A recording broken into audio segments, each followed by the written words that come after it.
Last night, 87% of you told us in our polls that you did not plan to watch the president's address tonight.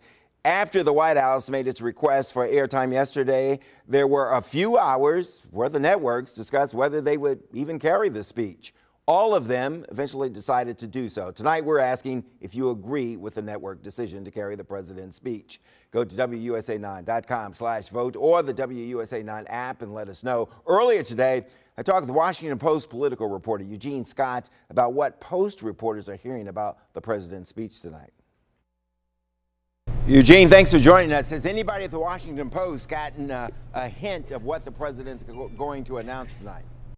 Well, most people are not expecting him to say anything new. He's going to reiterate his message on building the wall, his immigration policies, trying to make a case for the American people that what he is really pushing Democrats to support really actually needs to be supported by the Democrats. What about the notion that he might declare a national emergency and go at it alone in building this wall? There is a chance that that will happen. Many people are hoping that it will not. There are people in the Senate, including Republicans, who certainly don't believe that's in the best interest of the country as a whole and believe that this could set a negative precedent if the president moves forward with it.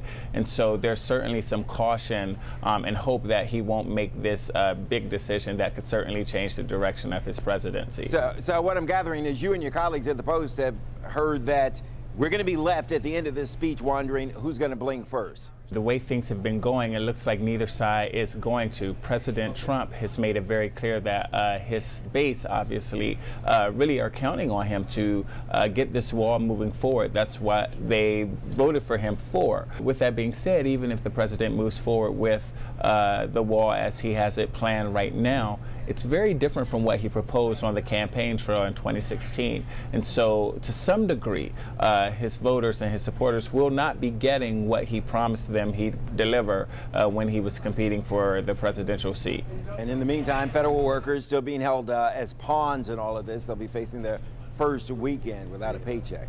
Absolutely. I mean, we're seeing single moms and college students, depending on the incomes of their parents to pay tuition, become increasingly vocal about what having no income really does look like in everyday situations. And certainly they would like to see an end to this shutdown as soon as possible.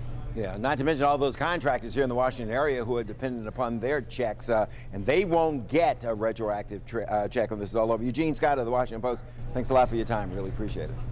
Thank you.